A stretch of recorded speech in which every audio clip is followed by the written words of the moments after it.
Everybody thinks we need to get protein because we're not getting enough. I don't think that's actually right. A lot of people are getting more than enough. Even from a muscular growth standpoint, high intakes of protein, they're not useful. Are you confused about protein? Am I getting enough? How often should I eat it? If you've heard answers to some of these questions, there's a good chance that these originated from research carried out by today's guest, Professor Stuart Phillips. Stuart is the world's leading expert on protein, with hundreds of peer-reviewed papers to his name. The 70s and 80s were characterized by fat was bad, carbs were good. And now the pendulum becomes, well, we need to get protein. Nobody's truly in our societies deficient in protein. A lot of people think they're pro athletes or that their requirements are super high, but our diets have enough protein in them. Dr. Federica Amati is Zoe's head nutritionist and a scientist at Imperial College London. She's the leader of Zoe's brand new positioning on personalized protein intake. If you're not active at all and you're in that midlife zone, increasing your protein intake with supplements could actually be doing way more harm than good, because protein supplements become junk food. The protein ice cream, protein water, etc. It's odd to see protein appearing in places where I don't think it has any business belonging. What about healthiest sources of proteins? What should our listeners be eating?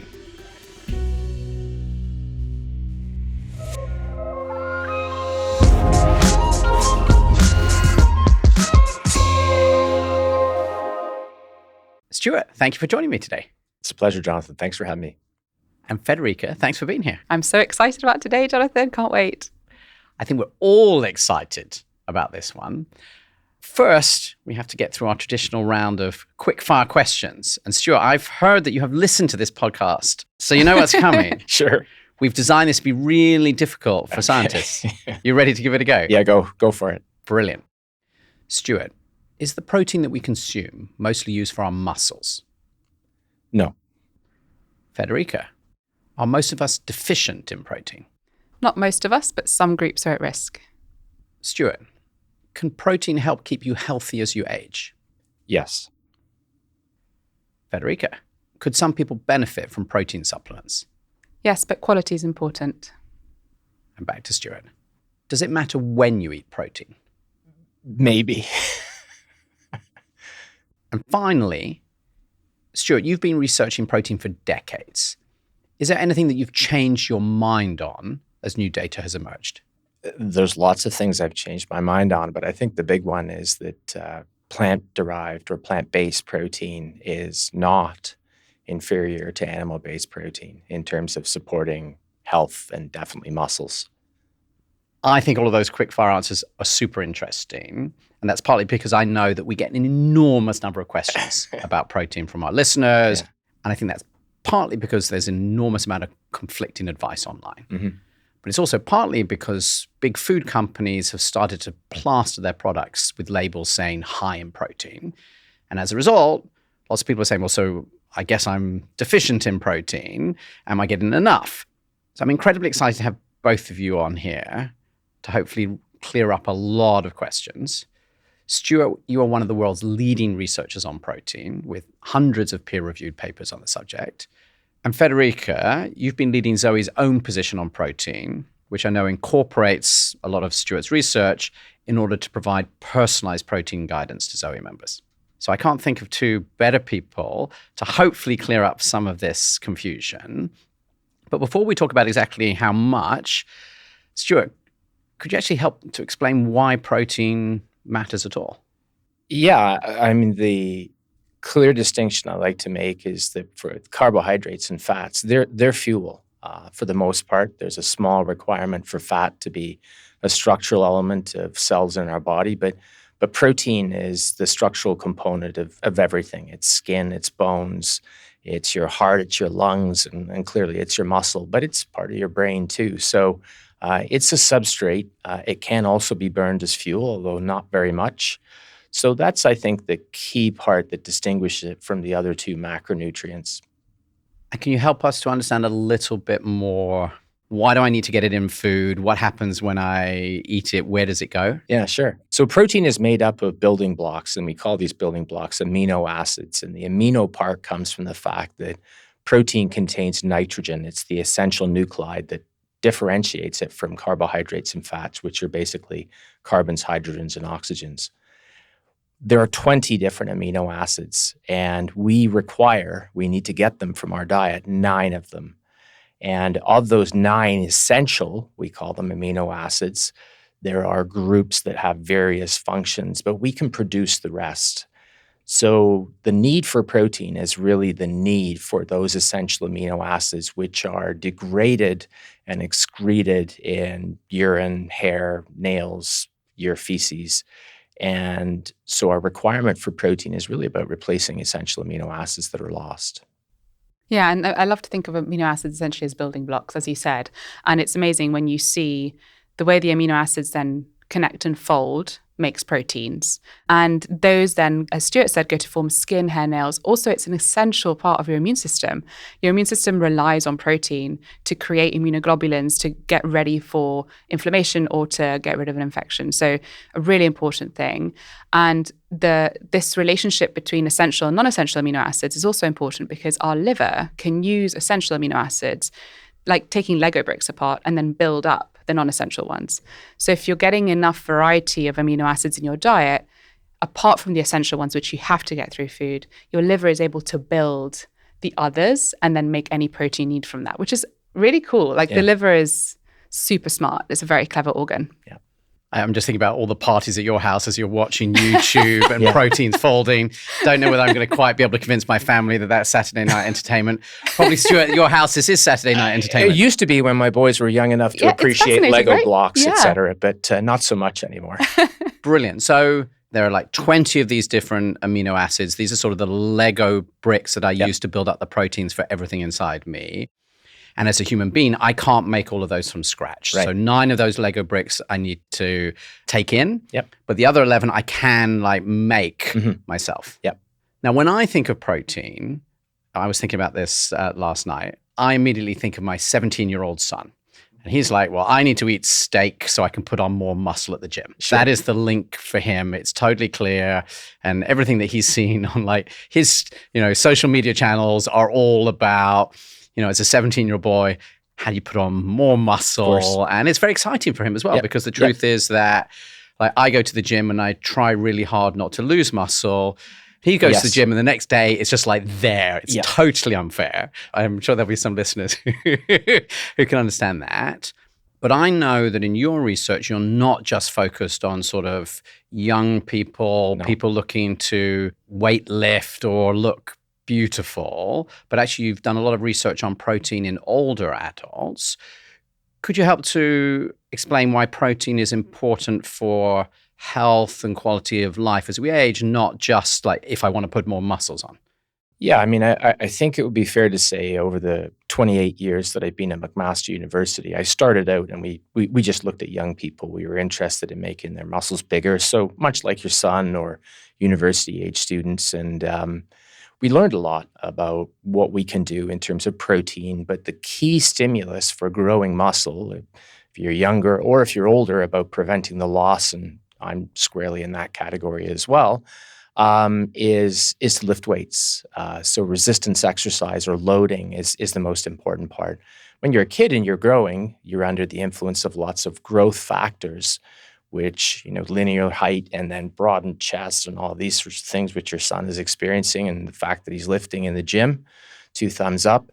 When you're older, of course, that growth stimulus is gone, and at a certain point, and it's probably depressing to mention this, is probably for most people, it's in their 30s, they begin to slowly lose muscle. And this age-related loss of muscle is a condition, if it's problematic, that we call sarcopenia. So time marches on, research becomes me-search, because I'm interested in what's happening to me. And I also direct a center where we have 500 community members coming in essentially to exercise, and the average age of them is about 72. So, I'm talking to these folks, why are you here? Why are you exercising? Well, I've heard it's important, and et cetera, and the story goes on. So, lots of important benefits associated with hanging on to muscle, but from the protein standpoint, supporting that lack of muscle loss and supporting all of the other physiological processes that Federica mentioned about protein requiring processes that are important in older people too. Yeah, it's so important in older age to have functional ability. And to be functionally able, you have to be able to get out of your chair, get out of bed by yourself. And musculoskeletal mass is essential. So how healthy your bones and your muscles are, and especially the muscles that help the skeleton get up. So not so much the like good looking muscles, but the functional muscles, they're the ones that we want to maintain. Because as we get older, that's where you really see the difference between being able to live independently and having to need help to do your sort of normal daily routine. So I think this is where a lot of the interest has come from in how do we maintain this functional ability in older adults, and musculoskeletal mass is super important for that. And so is protein and muscles only about continuing to have strong enough muscles to sort of be able to get out of your chair or to be able to get out of bed or like to not fall over? Or does it play any other role? I'm asking a bit, Federica, because you talked about, for example, like your immune system and... Yeah. As Stuart mentioned, we can't store protein. So whereas with energy, we store it in our muscle tissue, we also store it in our liver, we store it as fat in our fat cells. So we have lots of lovely energy stores to tap into when we need them. But if you don't have enough protein in your diet, then essentially we can't really get it from anywhere apart from breaking down our muscles to get that protein. And we do that because the immune system needs protein, because other functions, enzymes, which catalyze all of the reactions in your body, are proteins. So what happens is your body then starts to draw protein from your muscles to help with the other processes. You see this a lot, Jonathan, like thinking about the life course in low-income countries where there isn't access to food. The biggest killer for children under 5 is protein malnutrition, because our bodies cannot cope without enough protein, right? And so when we think about why we need to be aware of the importance of protein, it's because it's involved in so many processes. Because of that, our body is amazing at absorbing it from food, by the way. Like, we're super efficient at absorbing protein from the small intestine and like making the most of everything we eat. But yeah, it's essentially a really important part of health generally. If I'm not immediately getting it from food, I'm going to sort of strip it out of my muscles in order to carry out all of these critical things like fight my cold or whatever it is. And so if I'm not getting that protein, then basically I'm going to strip down those muscles. And so this is one of the reasons that I might lose muscle over time if I'm not supporting it. Yes. And you see examples of this in 2 big groups. So one is people who have rapid weight loss, so like GLP-1 receptor agonists. If we don't support people that take these drugs with exercise and correct nutrition, their body will use muscle to get protein. And then the other big group is cancer patients. So patients who are undergoing chemotherapy. Cancer is a very metabolically active disease. And so it will get protein to support the immune system from your muscles. And this is called cancer cachexia. So this loss of muscle mass in cancer patients. It's a big problem actually. It's a big predictor of survival for patients. It's like muscle is a labile reserve of amino acids and protein. And despite what people think about its importance, as Federica mentioned, it is the tissue that essentially will give up its amino acids for more critical processes. There's a concept in aging and this concept of muscle loss and sarcopenia that muscle is sort of like a functional reserve. So in times of being challenged, whether you're sick or during COVID was a great example when older people were hospitalized and, it was a real struggle to survive. And as Federica mentioned, skeletal muscle in those times is a particularly important organ. And almost the more you have of it going in there, the better your odds of survival are. Imagine a version of yourself in 6 months' time. Someone who's made a few small changes and feels dramatically better because of it. That's why we make this show, to give you the science and the tools to get there. But to keep doing that, we need your support. If you've gotten value from this episode, hit subscribe. You'll get a front row seat to the latest science, and we'll keep doing the work to bring it straight to you. Okay, now back to the show. It's funny, I'm completely reimagining this in a way I hadn't understood before, because I think everybody listening probably is very familiar with the idea that the fat on their body is a store of energy, right? Like we all know that if you haven't eaten any food, then you know that in fact that's where you're getting supported. And we know that human beings can live for a long time, right? Without food, as long as they're getting water. Yeah. But we know that you lose fat and weight. I had never understood before that I could think about my muscles not only as mechanisms to move around with, but also you're sort of saying it's the only place I can store this protein from one day to the next? Yeah, I mean, I think that's the odd part about protein that people maybe fail to recognize is that, we're very good at storing fat, almost an endless capacity. Too good. Unfortunately, we have limited capacity to store carbohydrate, but our liver and our muscles are two great sites where we do store carbohydrate. But there's nowhere to put protein and sort of stock it away and use it at a later time. So you either ingest it and use it, or you pull the nitrogen off, you make urea, ammonia, you excrete that mostly in the urine, and then the rest of the carbon skeleton that's left over, you burn it as fuel, or sometimes you can make it into glucose. I like to say, if you're stuck on a desert island and you had no protein, you wouldn't last long. But we can live with a minimal amount of carbohydrate and fat. As long as we have some protein, we won't be super happy, but we'll survive. Can I just ask for a second about that conversion of protein question? Because that came up a lot as well. Because we're now surrounded by products that say added protein, and they're often on very highly processed food. Yeah. And the argument basically is like, well, there used to be fats and sugars in this, but now I've got protein.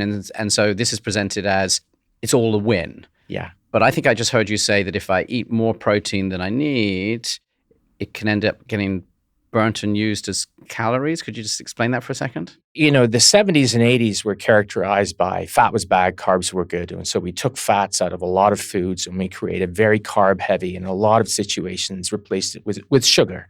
It was a true disservice to, the food supply system.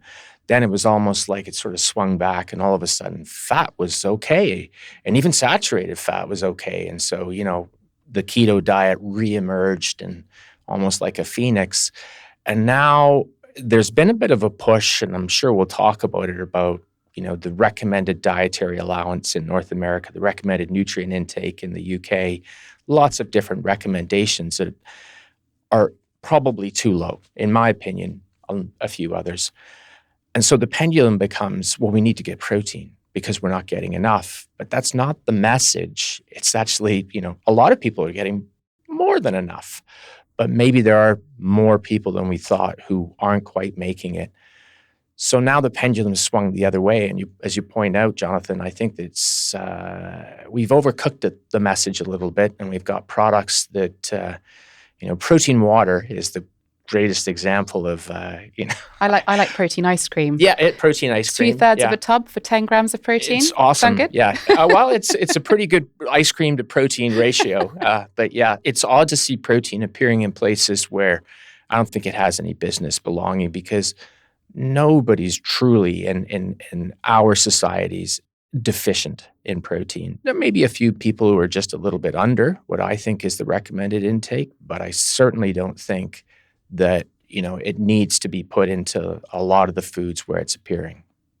Thank you, Stuart. And if I come back to this question about what happens if I'm taking more protein than I'm going to use right now, because I had assumed that basically if I didn't need it, it was just coming straight back out the other side at no cost. But I think I just heard you say something else. Yeah. So I think that there are some nuances in here. So the key point is that the nitrogen is pulled off of the protein structure, and we make urea for the most part and ammonia, and that's excreted for the most part in our urine. So people say, oh, you pee protein out. It's not really that you pee the protein out, you pee the nitrogen out. But once you've taken the nitrogen off of the amino acid, it ceases to be an amino acid, and you either burn it, it's oxidized, so it yields energy, or you can, in occasions, you can turn it into glucose. I think that it's true, however, to say that the efficiency that we do that with is not particularly good.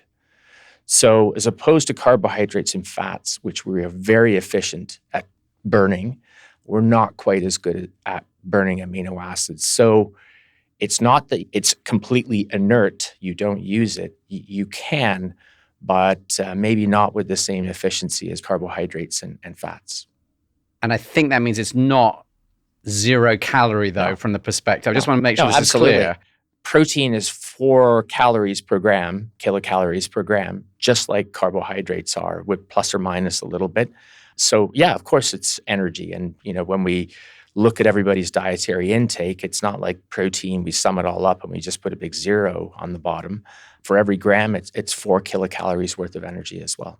I think you're saying that seems totally obvious. And I was completely shocked because I think the way that it's presented is more like a vitamin. It's like, hey, it doesn't count. You can get more of this thing you really need, as opposed to, by the way, if you're not going to use it up because you're not doing enough exercise today, then your body, as usual, is going to figure out very efficiently how to burn it. And therefore, your total calories in the day is up. And ultimately, if you're like many of us, like just fighting not to put on weight, it's not going to be your friend, is it? I think that there's a little bit of a nuance to that message. We're not quite as good at burning protein as we are at burning carbohydrates and fats, but it's certainly not a free pass. In other words, if you overconsume protein, you are overconsuming energy. The hard part is to figure out, do you actually gain fat? And I know you've had Christopher Gardner on here. He's a good friend and a colleague, but I kind of surprised Christopher with a paper showing that if people consume more protein, they tend to gain a little bit of muscle, not a lot, and they don't gain as much fat as you might think. They still will put on weight, but not as much as you might think. And I think that that's the sort of, you can eat as much protein as you want. It's not a problem. And the answer is, like the answer to most interesting question is, it depends. What I'm understanding now is protein is definitely more than just like building my son's big muscles, that we need it in order to live and function for like every part of our body. And it's also really important, in order to live these long and healthy lives. I think this then brings us on to that key question that all of our listeners had, like how much? And I think you've already mentioned, right, there's a lot of debate on this topic. Now, Stuart, you've published hundreds of papers around protein. So I'd love to get your view, and you can maybe explain how that's contrasted with what you described about sort of historical recommended daily amounts. Yeah. Maybe just starting with sort of healthy adults, what are your recommendations for protein intake? Sure. I think the beginning point for this is to talk about what we call, in North America, it's the recommended dietary allowance, or the RDA. In the UK, recommended nutrient intake. It's usually about 0.8 grams of protein per kilogram of body weight. And everybody wants to know, is that ideal body weight? It's just per kilogram of body weight. From my perspective, I think that's a little bit too low. I think it should be closer to about 1, maybe as high as 1.2 for older people. But I do think that the benefits of protein probably stop a lot sooner than a lot of people are making out. When you were first born as an infant, in the first year of life, you doubled your body weight. And what do you think your protein intake was to support that? I'm assuming enormous amounts of protein at this point. But remember, you're very small, right? That's so true. Grams per kilo, it's sort of about 1.2, 1.5, something like that. So at the time of your life that you experienced the biggest and best growth you ever had, you did it with a pretty low protein intake. Is that breast milk that you're describing? Yeah, exactly. To us? Yeah. Nature's got it right. Yeah. That's a fascinating way to start with it. Some of our listeners won't realize, but this is a really charged debate. So if you're really into nutrition science and you talk to a lot of people, this is one of those areas where people get really worked up about this number. Yeah. I feel that there will be a set of people listening to this and saying, oh, but those numbers, they're clearly too low. And I think about like my first experience going to the gym, and my trainer, I was in my 30s already. I'd never lifted anything. He was like, okay, well, one of the critical things you now need to do is eat 2 grams per kilogram in order to get any benefit. Sure. Why is there this debate, and where does this come from, and why are you so confident? And maybe also why, on the other hand, you feel that 0.8 number was too low. Maybe just give us a bit more of this, because I think that will help us all to feel confident in the answer. Sure. It is charged. I think that there's a lot of people who, myself included, have invested a lot of time into doing investigations and sort of looking for the answer to this. I think, starting out with the recommended dietary allowance, recommended nutrient intake. So it's established with a method called nitrogen balance. And it's essentially exactly as it sounds, the balance of nitrogen, which is that we've, already decided the essential thing that makes protein, or amino acids. And it's how much you take in, all your food and all your drink, and how much you excrete. And so I do think, and I could be wrong here, that I may be one of the few people who's still active in doing protein, who's actually done a wonderful nitrogen balance experiment. And we collected everything. We collected urine, we collected feces, we did sweat washdowns on people after they had exercised. It's so much fun. They're delightful studies to conduct. And the balance of nitrogen should be, if your protein in and out, it should be zero. The problem with nitrogen balance is that from a physiological standpoint, there is nothing that I can say about your physiology when you're in nitrogen balance. And there is this issue of if we give people more and more and more protein, that the balance of nitrogen gets increasingly positive, which should mean that you're retaining more and more nitrogen. But we've already said we don't do that. So we can't really explain why that happens. We've got some ideas, but those two, I'll just call them observations, to me really indicate that the methodology is not particularly good. So, fast forward to 2025, we've got some methodologies now that I think are better. The problem is in science is coming to some degree of agreement about how good those methodologies are. And I'll be honest about that. So not everybody agrees. But we do have some observational studies looking at people's protein intakes. And if they are a little bit higher than the RDA as people get older, they tend to have better muscle mass. They tend to have better mobility. They tend to be a little bit stronger. And they maybe have a small survival advantage. But is it so high that the protein intakes that are twice the RDA are better? I don't think that's the case. So the RDA, I think, is too low. Higher than the RDA is better, but how much higher? That's really difficult to determine. And I think it's the difference between what do you require, i.e. need, and what is optimal, what is better. And nutritionally, to give you another example, I'll say it the British way, vitamin C, not vitamin over here, but vitamin C was recognized for a long time for its ability to obviously prevent you from getting scurvy. And who wants to get scurvy, right? No thanks. But the recognition is that consuming more vitamin C over and above what you needed to prevent scurvy was good. And that was added to the intake to say, this is good. You get better immune function. Smokers need more. But that extension hasn't happened for protein. And there's probably lots of reasons for that, not the least of which would be the disagreement about how we replace nitrogen balance as a method to determine protein requirements. That's super interesting. I think what's also important is that our ability to maintain nitrogen balance changes over our life course. And when we're challenged with lower protein intake, our bodies become more efficient at maintaining the nitrogen balance.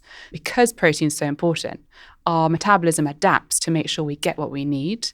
And so actually there is also evidence to show that if you decrease protein availability in the diet, if you're under the age of 65, you still have this metabolic flexibility to maintain nitrogen balance with lower protein intake. You've used this word nitrogen balance, both of you, a couple of times, and I haven't followed the link between that and the amount of protein. Can you just unpack that? Well, so in simple terms, it's protein in minus protein out. So if protein in is greater than protein out, it means that you're retaining protein. So we can forget about nitrogen and just call it protein if you want. If protein in, protein out are balanced, we're good. Like we're eating the right amount and we're excreting the same amount, all good. The negative situation, protein out is exceeding protein in.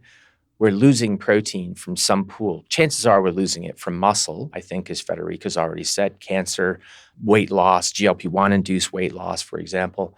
And I think in those situations, you have to realize is that, muscle is lost, but then, maybe some other processes and leaning on a term called adaptation are being sort of down-regulated.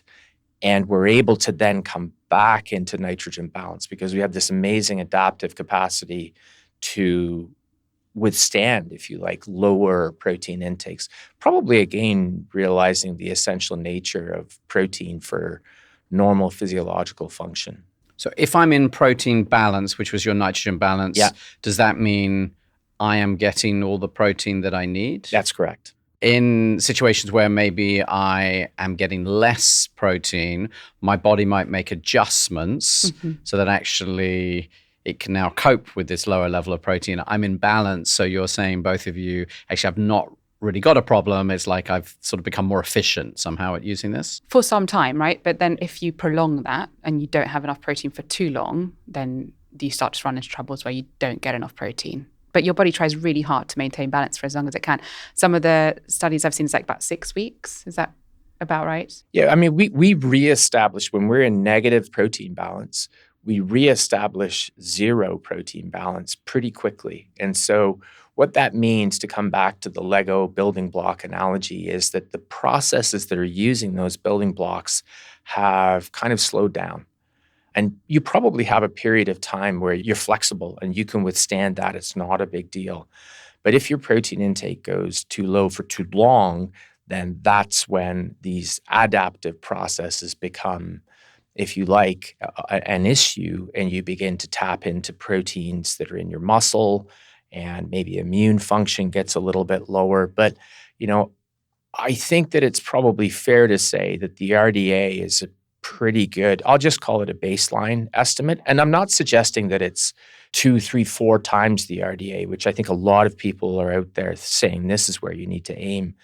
But it's at least, I think, about 20 to 50% higher than what most people recommend. I'd love to talk about different groups now.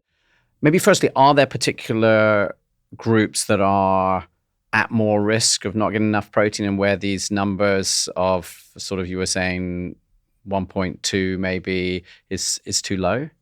Yeah, so as we mentioned earlier, is children. So children have a high protein requirement. So where there is no access to food, children are at real risk of protein malnutrition. I will state again, this is only really seen in low-income countries. So children in the UK and the US, luckily, have access to food to get enough protein. And then later in life, it's after the age of 65, you start to see that there is this increased requirement for protein intake.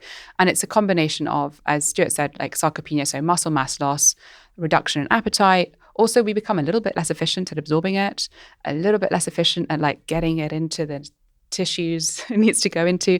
So the whole picture then means that actually increasing that recommendation in these groups is important. And then within older people, those who have chronic illness, so people who have a higher requirement for their immune function, if they have higher inflammation levels, that also requires additional protein. And we've touched on cancer patients, which is actually a group where not enough protein can actually be the difference between life and death quite a lot of the time. Yeah. Those groups, I think, have I missed anyone? No, I think that's a pretty good summary. To come back to Jonathan's 17-year-old son, the belief there would be, of course, because you're gaining so much muscle, is that somehow protein is going to, be the limiting step for that.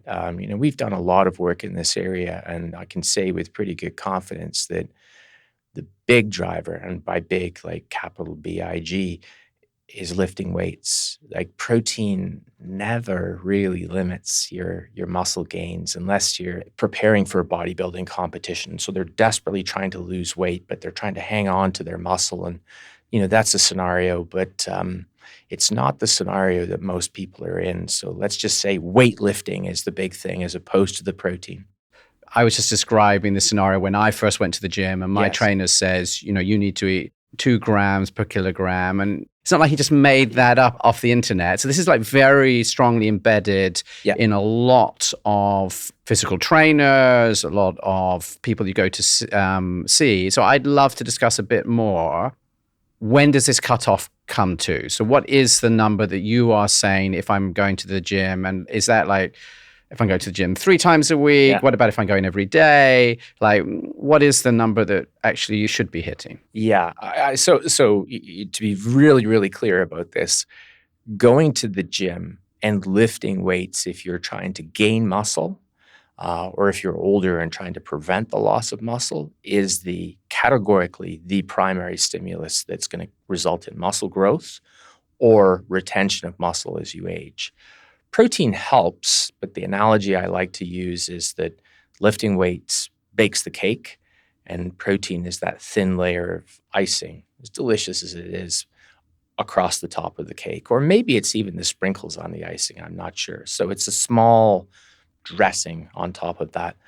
If you're, one of these hardcore folks and you're doing CrossFit and you're hitting the gym 3 and 4 times, maybe you do have an increased requirement for protein. There's a lot of wear and tear that goes on in your body that you probably need to replace some of those damaged proteins. And I think it could be as high as about 1.6 grams per kilo. So that's twice the RDA.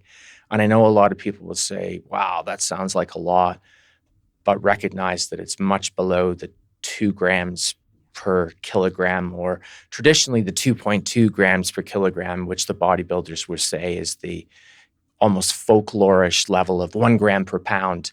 And when we talk about overcooked concepts, then you asked me about things I changed my mind on. And this is one. We performed 2 what are called meta-analyses where we looked at a lot of the literature. And I remember one student of mine, he came back and he showed me, and I'm like, that's not much at all for the extra muscle. And it really was one of the, I don't know, it was an epiphany moment, but it was this gradual realization that a lot of what I've been cracking the whip on, I'm like, I don't think that's actually right. And now, it takes time to undo learnings, my own included. I've tried to get the message out that it's probably overdid it. But now the horse is out of the stable now. And so things have sort of gone radically off in terms of recommendations and intakes. And I think without any good science that backs it up. Are you saying by far the most important thing is like how hard I'm working in the gym? Absolutely. For determining my ability to put on these muscles. And as long as I'm not sort of really deficient in protein, actually it doesn't make a very big difference. Yeah. If I was eating 1 gram per kilogram, I'm probably still going to get a lot of the muscle gain from the gym. You may get all of it at 1 gram. It might take you a little longer, but I'm actually, the thought experiment is how much difference that number makes. And I'm sheepishly saying it maybe not as big a deal as we once thought. And you're saying it sheepishly because if I'd interviewed you 20 years ago, you'd have said, what would you have said 20 years ago? The younger, maybe better looking version of me, less wrinkled definitely, would have said, no, Jonathan, you need to get, this intake, and it would have been at the higher end. I'm less and less convinced that's the case. And more with the aging population where they're retaining muscle and, everybody's sort of, aging wins. And it's the question of whether you age like this with muscle or you age like this. And you only require a little bit of protein to make that happen. But once you begin to lift weights, it's the magic that makes you really hang on to muscle, or if you're a young person, to gain muscle. So if you're not going to the gym, there's like no magic to like eating more protein than most people have. You're not going to get any benefit. If you are going to the gym regularly, so I think you were saying 3, 4, 5 times a week. Well, the recommendations are two sessions of resistive exercise. Your 150 minutes that's the WHO, UK. It doesn't matter where you are in the world. That's universal. So, you've got to do both. I'm more of a lifter than I am a walker or a runner, but you definitely have to get both to get all the health benefits. And if you want to get like the optimal return out of that effort, and I have to say, as someone, I don't love going to the gym, so I do feel like I'm definitely doing it for the benefits. I do sort of want to get. You're a mere mortal. You're doing your thing. Yeah, I'm doing that. Then you're saying getting up to 1.6 grams per kilogram. If you're really working out that much, will get my optimal benefits on muscle. But actually, what I'm hearing is like if I was down at 1 or 1.2, it might be a very small difference, and so I shouldn't obsess about this versus other things. I don't want to put words in your mouth. I'm just trying to make sure I've understood. I think that's a pretty good summary. I mean, the other analogy I've used is, you dip a cloth in water, and every time you turn it, the water that comes out is a benefit. So this is you going to the gym, the first sort of 3, lots of benefits. And the last little part here is that's where the protein comes in. And you got to twist it pretty hard, and you get a few drops out, and that's the protein layer on top of all of this. Can I ask one last question on this, which is your own diet. So you do still go to the gym. I can tell that you work out. Yeah. For people on audio. You know, Stuart is in much better shape than you might pick up from his self-deprecating comments. Yeah. How many grams a kilogram do you go for? I'm probably around 1.3 to 1.4 on most days. I definitely don't focus on protein. I do have a protein heavier meal, which like a lot of people is probably, your dinner time or supper time meal, your last meal of the day. You give it the global definition.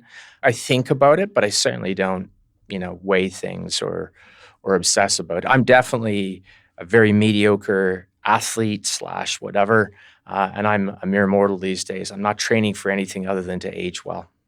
And we haven't talked about one important thing is that the majority of adults get around 1.2 to 1.4 grams a day without trying.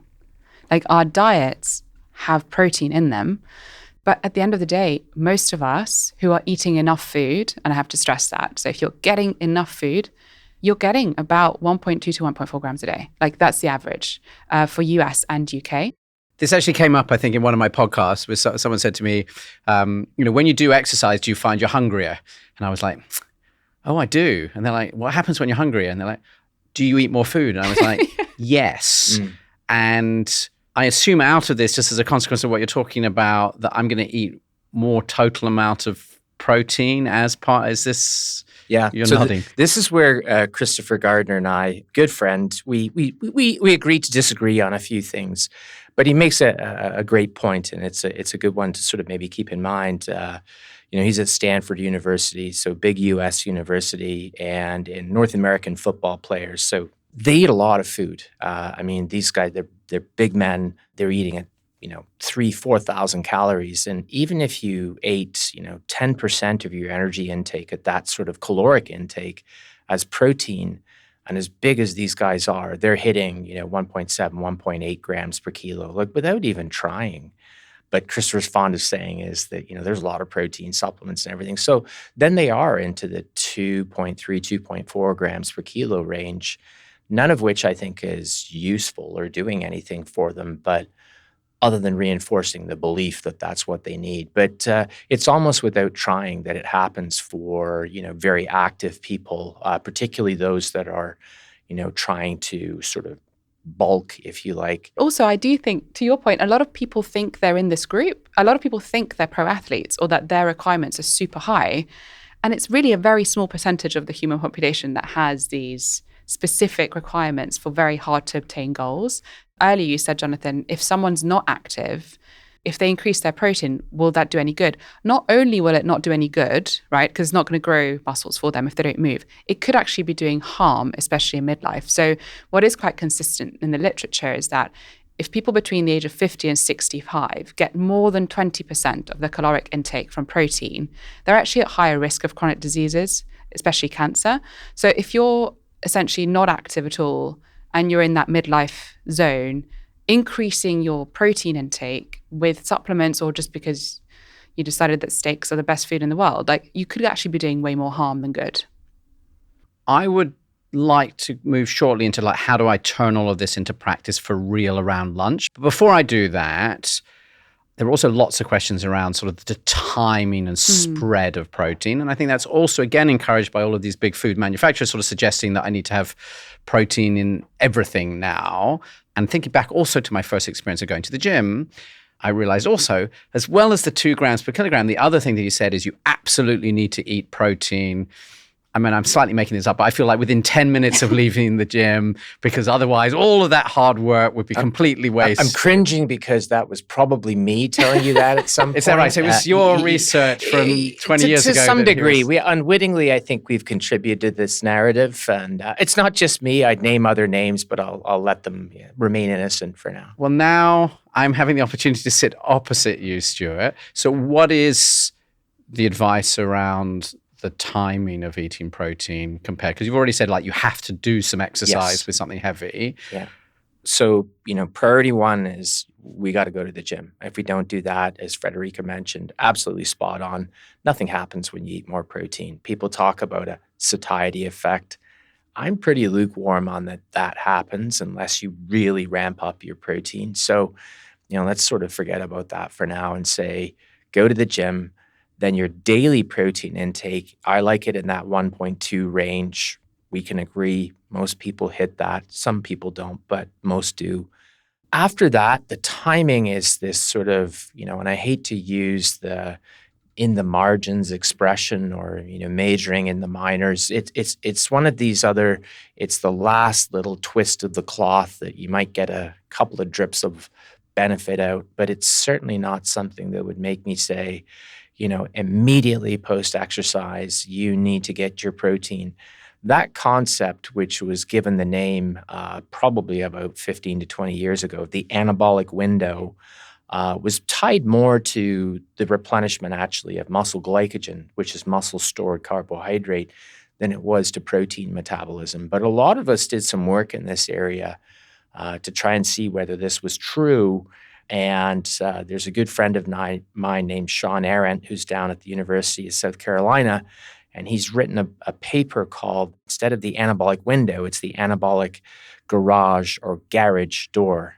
So it's open for a long time, and it's really, really big. In other words, it's probably open for about a day or a day and a half. So I could go to the gym first thing in the morning, eat very little protein until the evening. And if I ate something with lots of protein then I would still get the benefit from the exercise I did that morning. Good to go. Yep.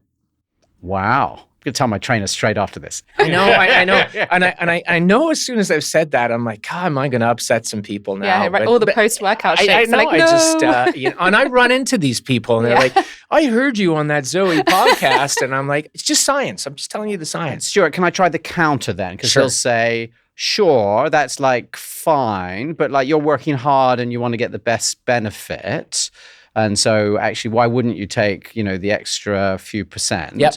So what if he said that? Would that change your advice? Yeah, and I think that's the rider. I had the privilege of working with some very good athletes. And, for them, it's all about the detailed details. And so putting a medal around your neck and standing on a podium is not who this advice is for, who it might be sort of more pragmatic to begin the so-called recovery right away. And I get that. I understand it.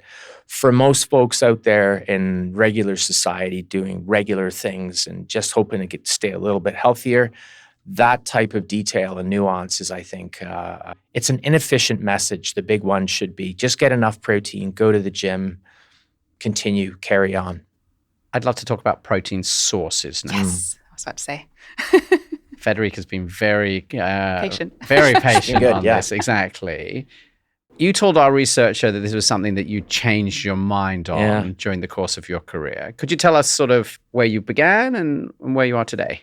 Yeah. I think it's pretty self-evident. There are two, I'll call them major scoring systems for protein. Essentially, they come down to how digestible the protein is. So there's a digestibility issue, and how many of these essential amino acids each protein has.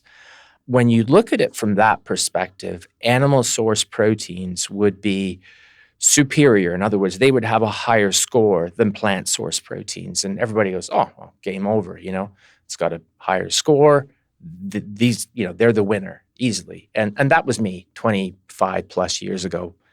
Fast forward, soy protein was the main plant protein that we had probably 15, 20 years ago. And we noticed that that's just not a whole lot different than, it's usually dairy-based proteins that we're converting and comparing. And now we're in a world where you've got access to a lot of plant-based protein sources, and the diversity is extraordinary compared to what it was 25 years ago. And we're beginning to conduct experiments, and we see very little difference between what happens with plant source proteins and animal source proteins. I would say that these are purified protein sources when we study this. And so we haven't studied whole diets. Well, actually, that's not true. We have, but I can't tell you about that yet. Have me on in another year, I'll tell you all about it. Definitely. Yeah. And I think it's fair to say that when we do that even exclusively vegan diets are, if you're judicious about how you plan your protein, you're covered. The closer you get to the RDA, however, and the older you are, then it could be problematic. And I think we sort of agreed is that those are populations for whom we probably need to pay attention anyway. So plant-based diets are, it requires a little bit of planning, but for younger, middle-aged, especially active people, the differences between plant source and animal source proteins is like it's trivial. Another deep in the margins issue, in my opinion. Yeah, and this is so we're talking about quality earlier in the quick fire questions. So the experiments that Stuart's referring to are like soy protein isolate, whey protein isolate. So these are like the pure protein. But when we then look at the protein package, when we think about foods, it's a combination of plant foods that then provide this digestible, indispensable amino acid score. Well I wrote done. it down. They actually provide the same score as, say, a chicken breast, right? So the key is combining plants that then gives you this really good score. And then we take a step further and we think, okay, when we're combining plants, so when we're eating like legumes and nuts and seeds, you're not just getting those amino acids, you're getting the fiber, the bioactive compounds, the complex carbohydrates, which you don't get from the protein package in an animal protein. So actually now we're in a place where there's so much evidence, and this is where I get excited, right? That shows that if you switch some of your animal protein to plant protein, you're actually prolonging your life. You're increasing longevity. You're decreasing your risk of chronic disease because of this protein package that plants come in. People say that plants are incomplete proteins, they're poor quality. That's not true. The science is very clear. The importance of combining plants is where the magic happens. Yeah, if there's a myth to be busted, and Federica just touched on it, and I hear this a lot too, and Christopher Gardner would tell you all about this, is that people say plants are deficient in these amino, and they're not. They might be low in certain amino acids, but they're not deficient. In fact, it's really hard to find a plant source protein that is deficient in amino acids.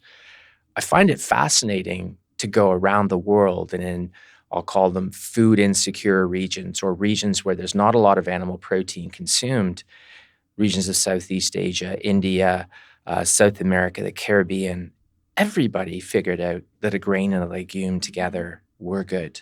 Yeah. I'm so glad you're impressed, because I tell that to my undergraduate students and they just glaze over and look at me. And I think that's fascinating. Could you help to explain it? Because I also slightly glazed over as you said it. Could you help me to understand food what synergy. you just said? It's the magic of food synergy. It is. It's incredible. I mean, it can only be that so many people in disparate geographic areas of the world have figured that out, because there's an evolutionary pressure for it to happen.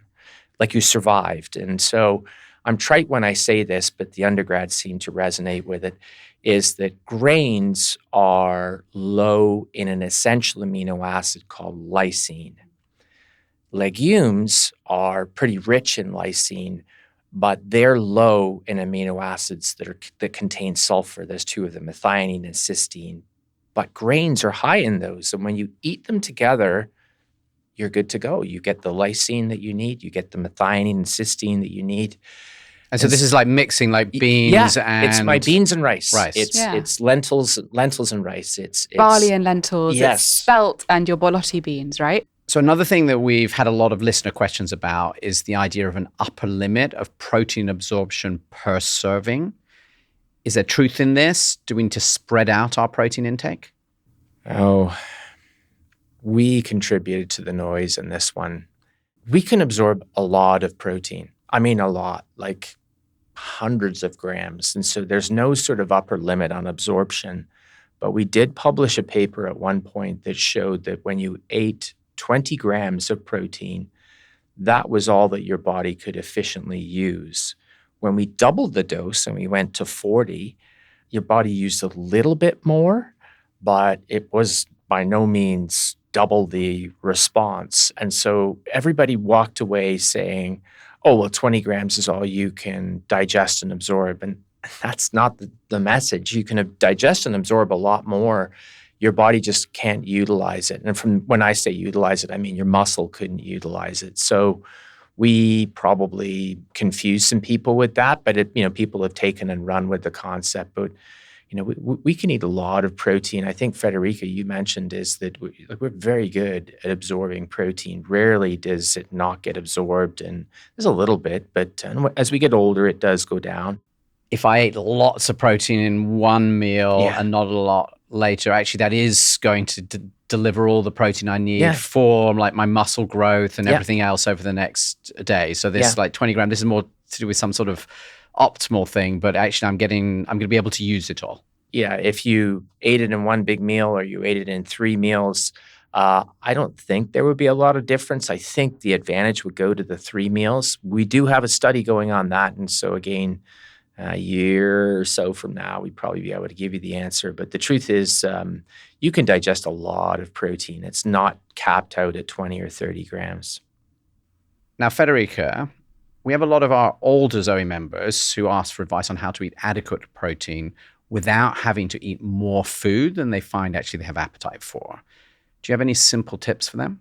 Yeah, increase nutrient density foods. So make sure that you're eating foods that provide essential protein and essential nutrients. So when I think about this, I think about things like beans and tofu and nuts and seeds and Greek yogurt. They're very nutrient dense, so they don't take up too much volume. When you have reduced appetite, that can be really helpful.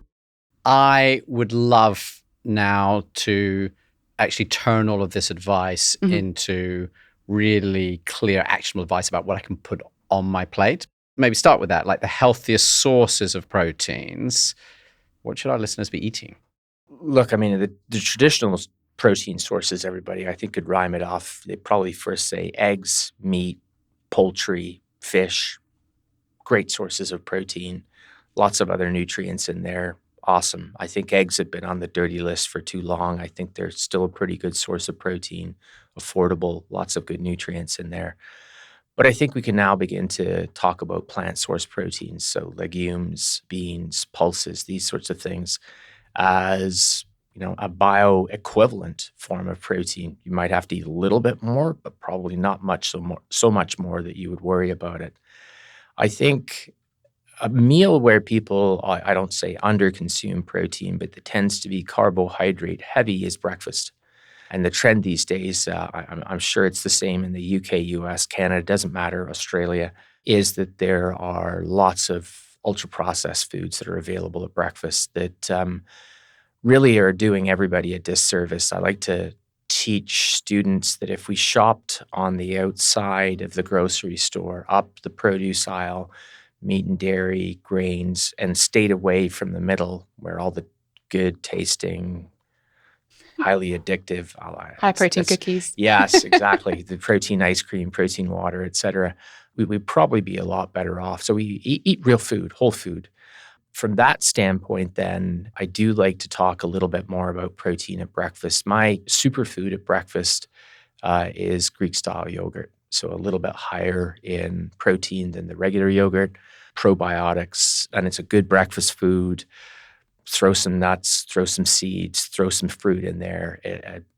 It's probably my go-to breakfast just about every day. Yeah, and if you have Greek-style yogurt and you add 200 mils of kefir is exceptionally high in protein, actually. Then, as Stuart said, you have two teaspoons of chia, protein and fiber powerhouse, plus omega-3 ALAs, some nuts and some fresh berries. You have got yourself between 20 and 30 grams of protein in that breakfast, in a regular sized bowl. And it's such a great way to start the day. And so back to your point about eggs. Eggs are great for breakfast too, right? And if you combine those with a bread that has whole grains in it, or even like a pumpernickel style bread, you can add some beans to that. You've got a great breakfast that packs protein, other bioactive nutrients, and fiber at the same time. So I think pivoting to thinking about how can we include not only protein, but also fiber, also probiotics, or so fermented foods, all these things, then go back to this protein package. How can we make the most of these meals? And I think what's important to note is if we think about protein in a hierarchy of health impact, okay? So like at the bottom, you have these plant-based proteins. That should be the majority of where we get our proteins from: whole grains, legumes, soy products, nuts and seeds. And then Federica, we've said this word legumes and pulses often. Oh, yeah. Beans and lentils, chickpeas, peas, green peas, navy beans, edamame beans. But if you think about it as that's the majority of your protein, then the next level up is kefir, yogurt. So fermented dairy is a great source of protein and it's good for us for lots of other reasons. Then the next level up for me is oily fish. Oily fish are the healthiest animal protein. So they have the omega-3 ALAs. They are consistently shown to improve longevity, cognitive function. They improve a lot of things. Then above that, you have eggs. So eggs are good for us. They're just not quite as good as fish, in my opinion, for a protein source. And then above that, you have white meat. Right at the very top, occasionally, you have red meat, and kind of off the pyramid to the side, and should not be a source of protein every day, is processed meat. I'm quite alarmed by the rise of like beef jerky and other processed like salamis as like a healthy protein source. Processed red meat in no world is a healthy protein source. Processed red meat is a class 1 carcinogen, and it's consistently shown to be detrimental for health. So it should not be a daily protein source. So I think about it in that order of how well is this going to serve me for longevity and for decreasing my risk of the long-term chronic diseases that really we're all trying to avoid, right? I think that's a good, I've made that pyramid up, but I love it. I have no issues with that pyramid. I'll say about jerky is that if you're worried about your sodium intake, it's, stay away from jerky. I think what's interesting is that while the amount of protein that you're suggesting is higher than I think, it has been the standard guidance, it's interesting that it still seems to line up very much with what we end up covering a lot on this podcast around like the ability to eat that with a diet that's really supporting your gut health and things like that. So I feel that's actually very positive. I would like to directly talk about protein supplements because I think that many people jump to protein supplements. And again, like when I first went to the gym, the consequence of all of that advice was, well, you need to eat all of this protein really fast and you've got this really high number. So, start taking this protein supplement straight afterwards, which I did for a number of years. Yeah. Now I really worry about it because I look at it and I see that, like Zoe says, this is a high-risk processed food.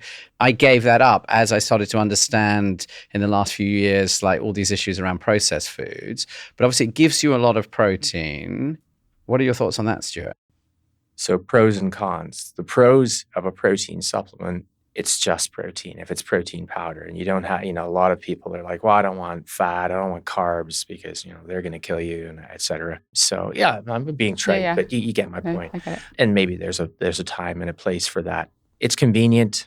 And when I deal with a lot of athletes who are in sort of different places, they don't have access to the foods that they would normally eat. So I'm like, check. Outside of that, it's really hard to think of too many pros. The cons are, as you point out, it's processed, it's stripped of other nutrients. I mean, I love your pyramid. I mean, the other part is we put the big umbrella over the top. And I'm like, it's pretty delicious too, right? Like, I think that we've lost a little bit of sight of food is an enjoyable commodity that we spend, our time cooking and eating and with friends sometimes. And we focus on nutrition and its ingredients, but we all eat food. And I think maybe we've lost sight of some of the enjoyment that comes with eating food. So from that standpoint, when you look at some of the bars that are out there and you look at their contents and you look at the amount of sugar that is in them, the amount of sodium that's in them, I'm okay with those if you think that that's, a snack. But, just let's be clear that it's not a free pass and it's not...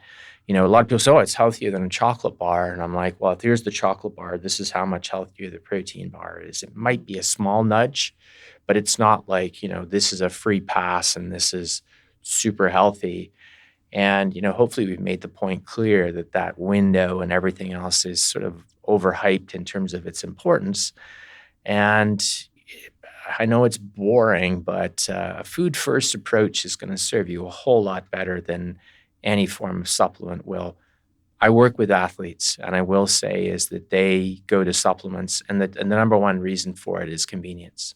If you're having like a whey protein isolate or a soy protein isolate added to your smoothie that you're making yourself, there's less risk. But a lot of these supplements are high-risk foods. So if you have a Snickers bar, it's a high-risk candy bar. If you add protein to it, it's a Snickers bar with protein, but it's still a Snickers bar, right? Like it's not actually a good source of protein.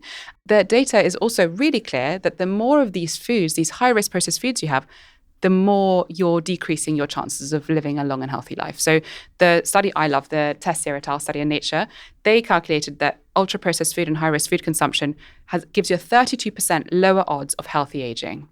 So when we think about protein supplementation, Are you just adding whey protein isolate because you're an athlete? Or are you eating protein cookies? If it's B, if it's the protein cookies or protein Snickers bar, you're actually possibly actively reducing your healthy life years. It's not a good idea. So protein supplements, I think, is too broad a term nowadays. It's gone from being genuinely just added isolated protein to junk food that has got a protein health halo sprinkled on top. And that to me is just a no. I mean, the thing that I'm struck at the end of this is, once again, there's been a big role of big food companies into this story, right? Because you've talked about these individual foods as being really bad, and both of you are like very aligned on that.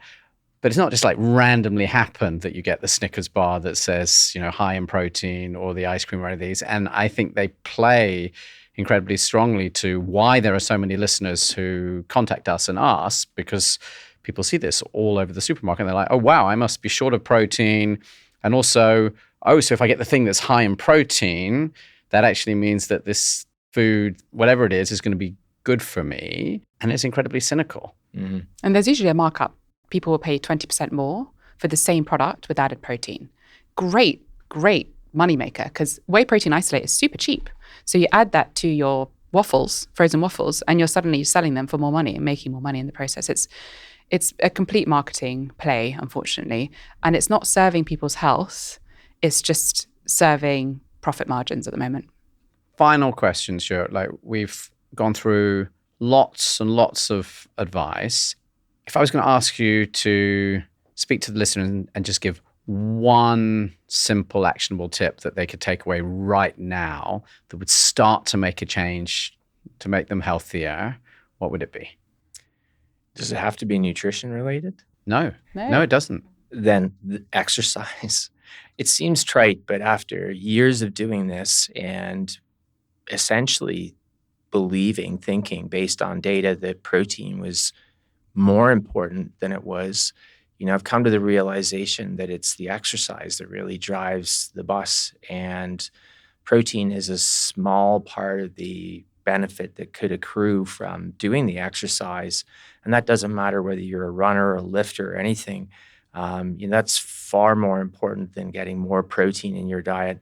And, enjoy food. I just think that we've obsessed around ingredients for too long, and we've lost the sight of a little bit of, what it means to sit down and, make and then eat a good meal, whether it's by ourselves. I know it's not always motivating, having lived alone, to cook for yourself, but particularly with other people. I'm beginning to, the older I get, I think, meals with friends, those are special times and should be cherished for sure.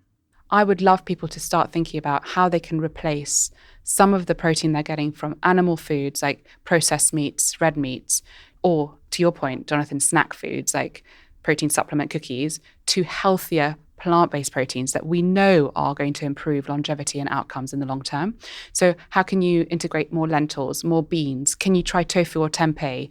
Try different oily fish, like add mackerel to your shopping list, add some anchovies, some tinned sardines, and just really see how you can integrate these healthy proteins into your everyday life and get rid of some of the ones that are likely to be doing more harm than good.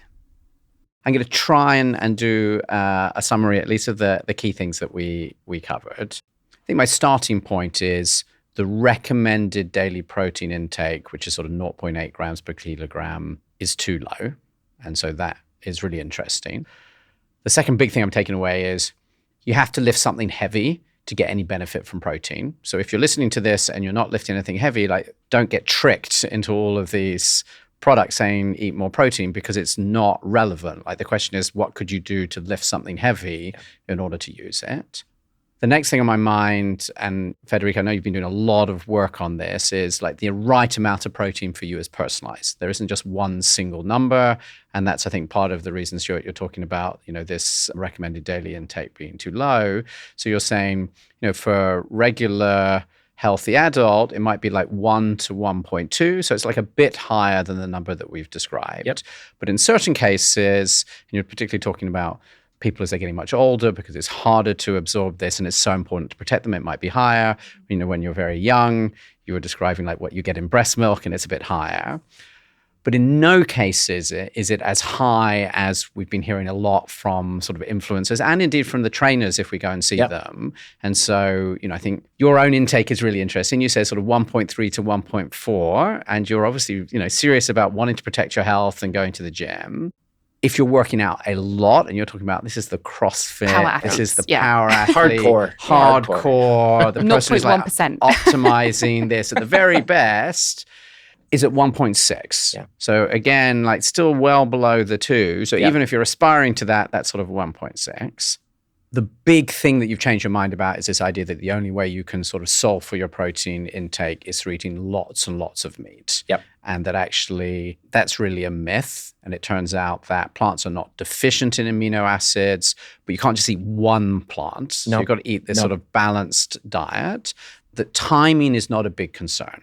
So again, unless you are literally competing for your country, you don't need to worry about eating protein immediately after your workout, which again reduces some of this pressure, I think, to eat these protein shakes. Because if you're out and about, right, then you sort of have to do it immediately. But if you've got more time, then I think it comes into play. And then I think you talked about some really practical things, which I thought was really great. Like you could think about breakfast, where you're probably not eating a very healthy diet and you may not be getting very much protein. Greek-style yogurt mixed with kefir, which I had not realized was particularly high in protein as well. But also like eggs and whole grain bread. That's a fantastic breakfast. So breakfast being one of those things you could really change to like improve both health and protein. And then in general, there are these obvious things we think about being protein, like eggs and maybe oily fish and dairy. Those are good. But actually, there are all of these things like legumes and pulses, as your chickpeas and seeds, lentils and beans that actually have lots of protein in. And I was worried you were going to tell me I wasn't getting enough protein, but actually I think it sounds like I'm going to be okay. Yeah, the odd part again about the complementation that we talked about the grain and the legume or the bean is these days, because in past times when people had to do that, the legumes were the rate limiting thing. They were hard to find. Now we can get them almost everywhere, and there's a variety of different sources. It used to be it was there were two different types of beans, and there were peas. Now it's all kinds of things. So I think that's an important point. The pairing with the grain, it might be tasty. It's actually not necessary if you eat enough legumes. But it makes a great base for any meal. If you have a legume and a grain, quinoa, peas, beans and barley, spelt and lentils. It's just instant If we could pairing. take the protein out of quinoa, it has the same protein quality score as milk. Yeah, there you go. Amazing. If you found this episode with Stuart and Federica useful, I know you'll also enjoy watching this conversation with Federica on protein supplements, where we talk about the health impact of protein bars and powders and ask whether extra protein can help you to lose weight.